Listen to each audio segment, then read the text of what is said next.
দিনটা ছিল ভূত চতুর্দশীর দিন। সেই দিন আমরা 14 প্রদীপ ধরাচ্ছিলাম, সবাই ধরাচ্ছিল। তো তখনই আমার ঠাকুমা আমাকে ডেকে নিয়ে যায়, মানে আমাদের সবাইকেই। তো তখন আমরা দৌড়াতে দৌড়াতে যাই যে কী হয়েছে, এত তাড়াতাড়ি করে ডাকছে। তো আমরা তো গিয়ে দেখে অবাক, মানে একটা সাপ ঢুকেছিল ওদের বাড়িতে সেই দিন।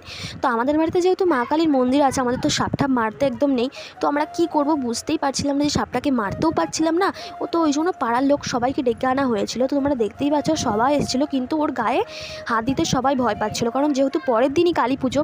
আর সাপটা কিন্তু একটা ইঁদুর ধরেছিল, ইঁদুরটা একদম মরেই গিয়েছিলো। যাই হোক, কিন্তু আমরা এখানে চেষ্টা করছিলাম যে কী করে ওকে বার করা যায় না মেরে। তো তারপরে শুকনো লঙ্কা ধরিয়ে দেওয়া হয়।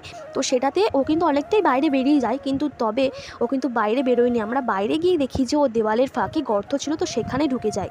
তো সেইখান থেকে দেওয়ালটাকে ভাঙার পরে ও বেরিয়ে সোজা আমার নন্নার ঘরে চলে আসে। আর যেহেতু ঘর দুটো একদমই পাশাপাশি ছিল, তো ওই জন্য কিন্তু সাপটা এই ঘরে চলে আসে।